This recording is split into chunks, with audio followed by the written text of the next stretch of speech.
Time now for our hits and misses, and this week the best and worst moments of the long campaign season. Steve. Well, Republicans may come one vote short in the Senate of taking the majority, and if they do, it's going to be because they're going to lose that Delaware seat that was very winnable. Christine O'Donnell is the candidate there. Right. She was very famously in an ad said, "I am not a witch," and ever since then it's been downhill for her. I guess the new adage in politics is you never say, "I am not a crook, I am not beating my wife, and I am not a witch."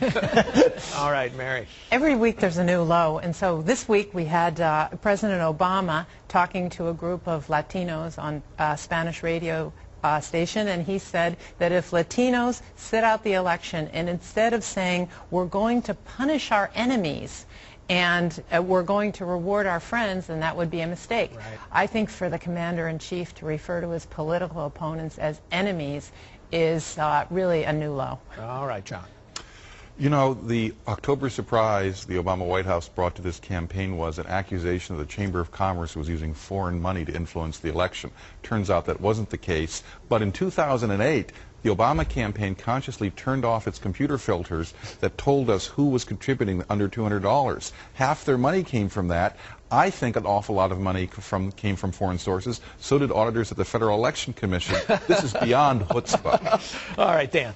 Well, Paul, as a native of Cleveland, Ohio, the high point for me was discovering that their West Side Congressman, Dennis Kucinich, who mainly just runs for president, has a real challenger this year in a fellow named Peter Corrigan, a smart, economically astute businessman. And let me tell you, that poor city could use somebody in Congress who understands the economy. That's not Dennis Kucinich. It might be Peter Corrigan. My miss goes to Bill Clinton for urging Kendrick Meek, the Democratic candidate for Senate in Florida, to get out of the race so Charlie Crist, the Republican turned independent, could have a better chance of beating Marco Rubio, the Republican.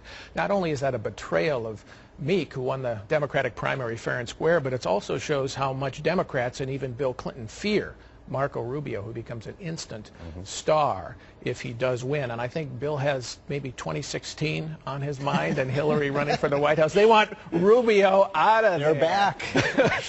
All right. And remember, if you have your own hit or miss, please send it to us at jer@foxnews.com.